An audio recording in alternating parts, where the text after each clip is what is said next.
and cultural divisions lead off CNN Student News this Thursday. I'm Azuz. We're glad you're watching. Over the past couple weeks, we've told you about protests going on in 3 world capitals: Kiev, Ukraine, Bangkok, Thailand, Caracas, Venezuela. These are divided nations. Governments and those who support them are facing off against protesters who want those governments changed. And what started as peaceful demonstrations in some cases have turned violent. Our look into these events begins in the Ukrainian capital, where dozens have died in recent fighting as other countries consider getting involved. Capital cities are in chaos. Caracas, Kiev, on the streets of Bangkok. The images are stunning. The atmosphere, it's deadly. Looking at live pictures here of anti-government protests taking place in the Ukrainian capital, Kiev. When the protesters came up to the parliamentary building, the whole government quarter around it, and this is when the clashes started. I'm standing in Independence Square, which has been the center point of the opposition movement for some months now, and it is where the crowds have effectively been driven to the streets of Kiev.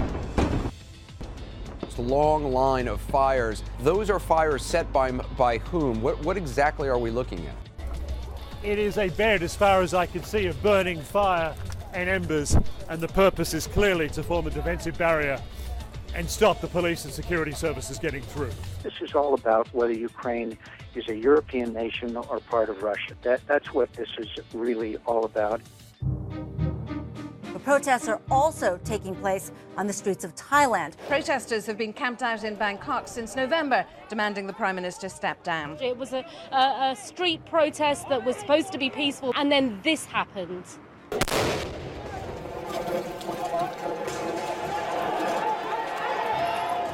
One of the police officers was killed. At least 3 civilians in the ensuing violence, Patricia, have also been killed. The protest leader, Sutek Tauksuban, who leads this umbrella group of protesters, if you like, he said he was sorry about the violence, but he said that they will be back out in force. So they want to see her step down. She's refusing to go. She held an election. It was inconclusive.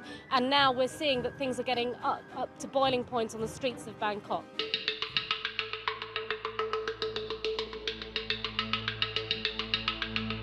Demonstrations last week left 3 people dead. 4 people have already died in protest against the socialist government. Thousands of anti-government protesters are still blocking the 6-lane freeway that leads through the heart of Caracas.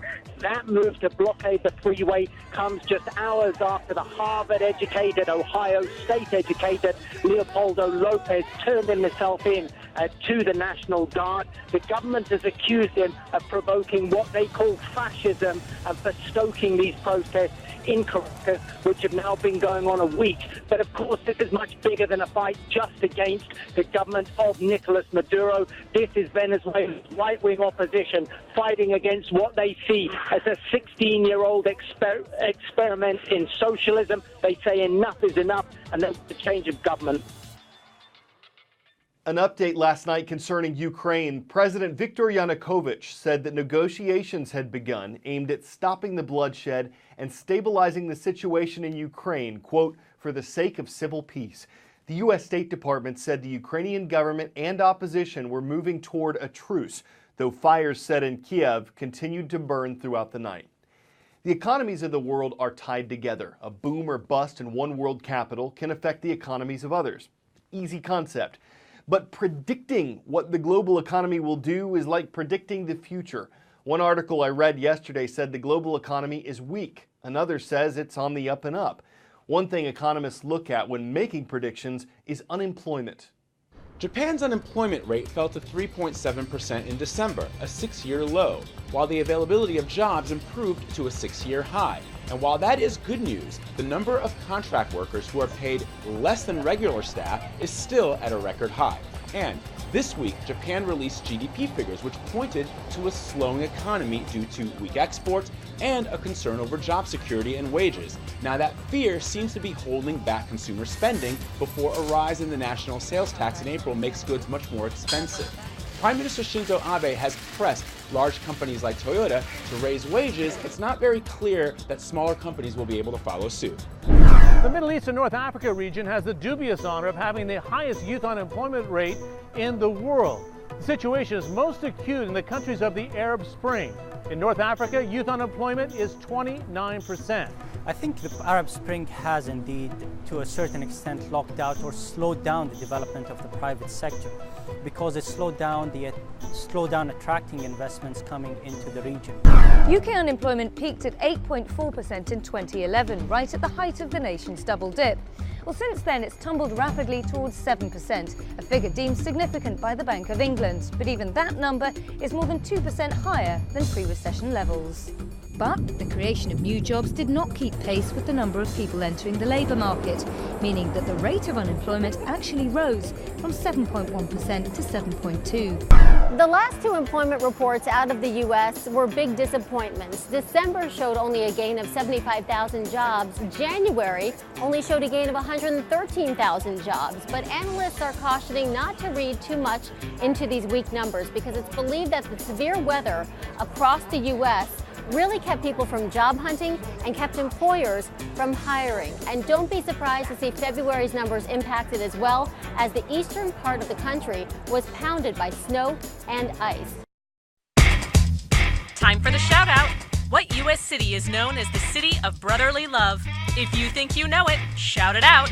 Is it Nashville, Tennessee, Philadelphia, Pennsylvania, Flagstaff, Arizona, or Loveland, Ohio? You've got 3 seconds. Go. William Penn called Philadelphia the city of brotherly love in hopes that it would be a healthy and wholesome place. That's your answer, and that's your shout out.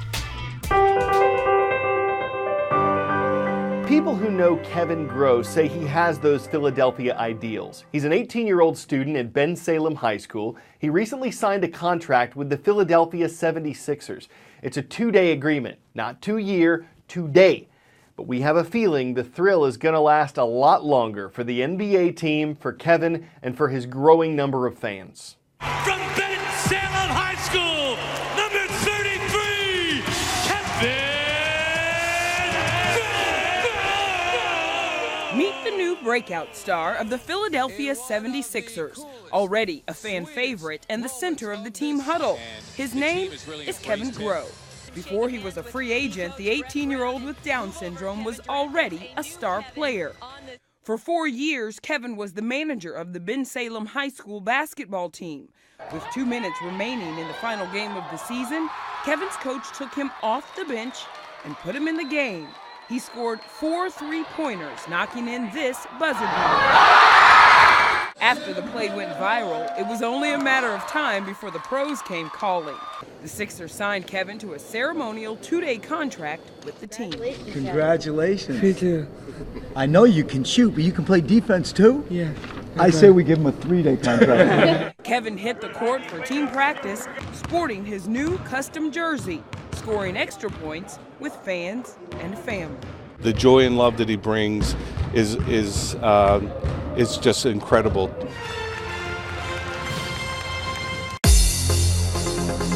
We're going to saddle up and head out west for today's roll call. We'll start with the Hawks. They're perched at Volcano Vista High School in Albuquerque, New Mexico. Moving up to Spring Creek, Nevada. This is Spartans country at Spring Creek High School. And springing over to Rock Springs, it's in Wyoming. It's also where the Tigers are watching at Rock Springs High School.